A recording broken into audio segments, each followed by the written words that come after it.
Insentif politik untuk mengurus apalagi membangun Papua itu tidak besar, sangat kecil. Kenapa? Pertama, jumlah penduduk Papua tidak besar, sehingga konsekuensi ke pemilihnya kecil. Kita hidup di demokrasi, pemimpin tergantung pada suara rakyat. Jika suaranya kecil, maka tidak terlalu berpengaruh pada hasil pemilu.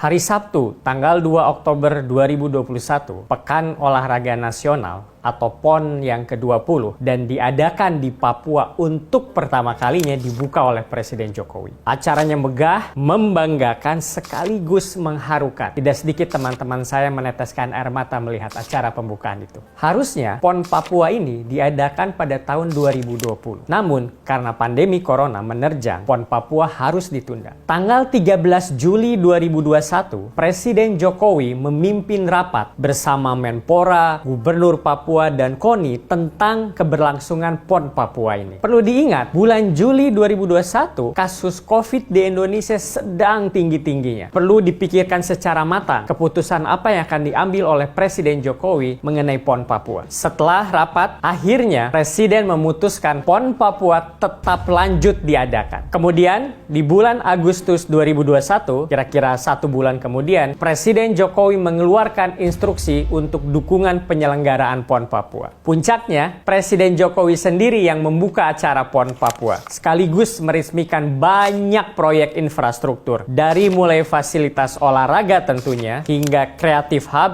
sampai pos lintas batas. Sepertinya Presiden Jokowi menganggap PON Papua sangat penting. Apa sebenarnya yang sedang dilakukan Presiden Jokowi? Pesan apa yang sebenarnya ingin disampaikan oleh Presiden Jokowi melalui PON Papua ini?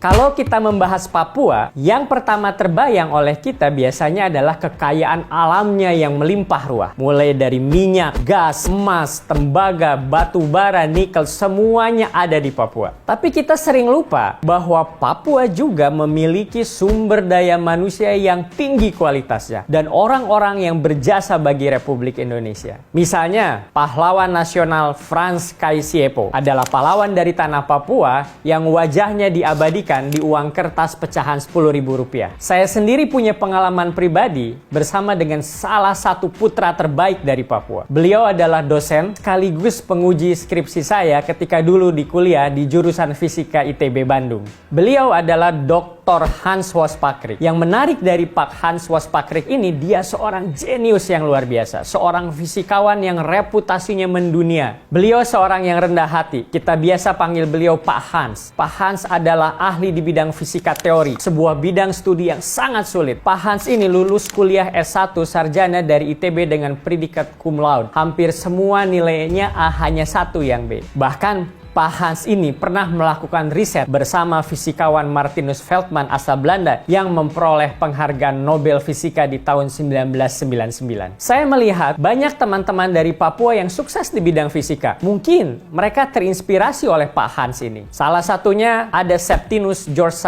yang di tahun 2004 mendapat medali emas pada ajang Olimpiade Fisika tingkat dunia yang merupakan the first step to Nobel Prize in Physics. Septinus kemudian kuliah di bidang Aerospace Engineering di Florida, Amerika Serikat. Pandangan saya tentang Papua dibentuk oleh manusia-manusia jenius seperti Pak Hans dan Bung Septinus. Mungkin pandangan ini agak berbeda dengan pandangan umum. Saya melihat Papua itu gudang bakat-bakat level global, level dunia. Bukan hanya di bidang fisika, Papua juga memiliki banyak bibit unggul di bidang-bidang lain. Yang paling menonjol tentunya di bidang sepak bola. Dari generasi ke generasi, tim nasional sepak bola Indonesia sering mengandalkan para pemain asal Papua. Sewaktu saya kecil, pemain yang terkenal adalah Adolf Cabo dan Ruli Nere. Mereka legendaris. Kemudian ada generasi Alex Pulalo, Eli Aibo, dan yang sekarang legenda Boas Salosa. Nah, saya rasa Presiden Jokowi juga memiliki kepercayaan yang tinggi kepada bakat-bakat asal Papua. Karena itu, pembangunan besar-besaran yang sekarang ini dilakukan di Papua jangan dilihat hanya sebagai pembangunan fisik belaka. Pembangunan infrastruktur memang penting, tapi tujuan membangun infrastruktur adalah untuk membongkar hambatan-hambatan yang selama ini menghalangi bakat-bakat Papua untuk berkembang menjadi optimal.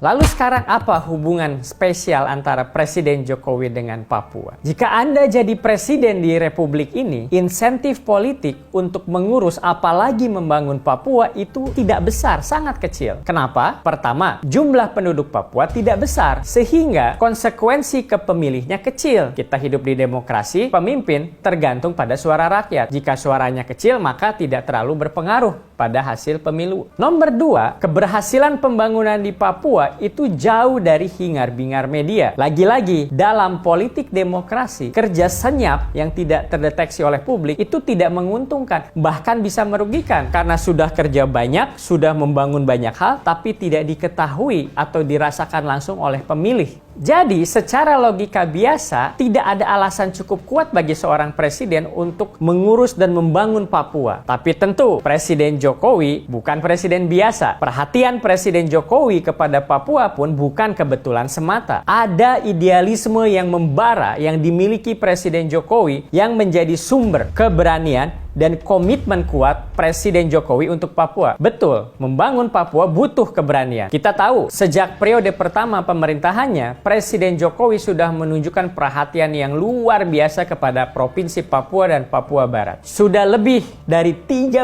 kali Presiden Jokowi mengunjungi Papua sejak beliau dilantik menjadi presiden, mencetak rekor sebagai presiden yang berkunjung paling banyak ke bumi Papua. Bahkan, pada malam pergantian tahun baru tahun 2015, Presiden Jokowi menghabiskannya di Raja Ampat Papua. Selanjutnya kita tahu, Presiden Jokowi menjadikan pembangunan manusia Indonesia sebagai fokus di periode kedua pemerintahannya. Sehingga wajar kalau masyarakat Papua yang punya segudang talenta menjadi sorotan utama Presiden Jokowi. Mungkin tak banyak yang tahu kalau Presiden Jokowi telah mengambil dua keputusan penting, dua kebijakan penting terkait pembangunan sumber daya manusia di Papua. Kebijakan pertama, tindakan afirmatif atau diskriminasi positif melalui Inpres nomor 9 tahun 2020 yang salah satu sasarannya adalah pengembangan SDM unggul di Papua, terutama dengan memberikan keistimewaan kepada orang asli Papua. Yang kedua, Presiden Jokowi mengeluarkan Kepres nomor 20 tahun 2020. Di situ, Presiden Jokowi membentuk tim koordinasi terpadu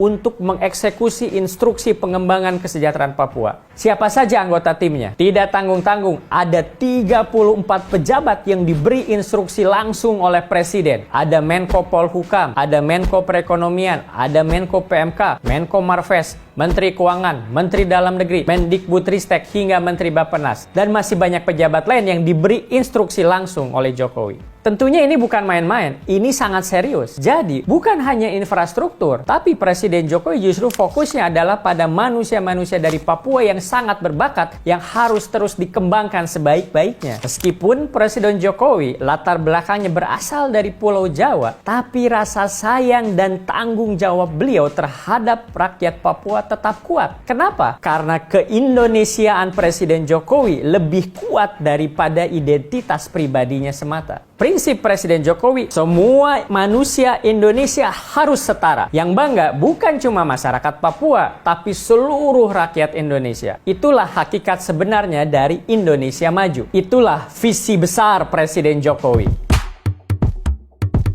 Presiden Jokowi pernah menyebutkan bahwa di periode kedua pemerintahan beliau, targetnya adalah membangun manusia unggul Indonesia di bidang olahraga, seni budaya, birokrasi, ASN, dan sains dan teknologi. Papua adalah gudang atlet tangguh, dan atlet adalah salah satu manusia unggul Indonesia. Maka kita sekarang memulai pembangunan manusia unggul Indonesia dari Papua dengan olahraga. Mensana in corpore sano, mental yang kuat ada di dalam tubuh yang sehat. Ungkapan itu sangat cocok menggambarkan masyarakat Papua. Bukan hanya baik hati dan ramah-ramah, masyarakat Papua juga sehat dan kuat serta penuh talenta. Melalui PON ke-20 di bumi Papua ini, Presiden Jokowi mengajak seluruh rakyat Indonesia untuk menengok dan belajar pada saudara-saudara kita di Papua yang pandai menempa dirinya. Tujuan pembangunan di Papua bukan sebatas pengentasan kemiskinan. Tentu itu penting dan masih menjadi pekerjaan rumah kita. Namun, cita-cita Presiden Jokowi untuk Papua jauh lebih tinggi daripada itu. Jauh melambung ke angkasa. Presiden Jokowi ingin membawa Papua yang dicintainya untuk bisa melompat dengan memanfaatkan kesempatan yang dibuka lebar oleh teknologi informasi, oleh keragaman hayati atau biodiversity, lewat pariwisata, atau juga lewat ekonomi kreatif. Sebagai contoh, tahu nggak? Salah satu contoh lompatan, Indonesia memiliki rencana untuk membangun pusat peluncuran roket atau bandar antariksa di Biak. Rencana ini sudah sejak tahun 80-an diwacanakan, dan sekarang sudah disiapkan tanah seluas 100 hektar di Biak. Hanya baru di era Presiden Jokowi wacana ini akan diwujudkan. Nantinya, Papua bisa menjadi pusat program antariksa, bukan hanya untuk Indonesia, tapi juga untuk dunia. Lewat pembangunan di Papua, kita bisa melihat fokus Presiden Jokowi pada pembangunan manusianya. Ini yang memang menjadi fokus Presiden pada periode kedua ini. Peningkatan manusia Indonesia tangguh yang maju, yang mungkin sempat tertunda karena pandemi. Daerah-daerah lain tentunya memiliki potensi manusia-manusia unggul, berbakat, dan semuanya perlu difasilitasi dan dikembangkan. Papua menjadi pembuka jalan bagi kebangkitan manusia Indonesia yang maju. Ingat, tidak ada Indonesia maju tanpa manusia Indonesia yang maju. Demikian, sampai jumpa di Filosofi Robi episode selanjutnya. Terima kasih.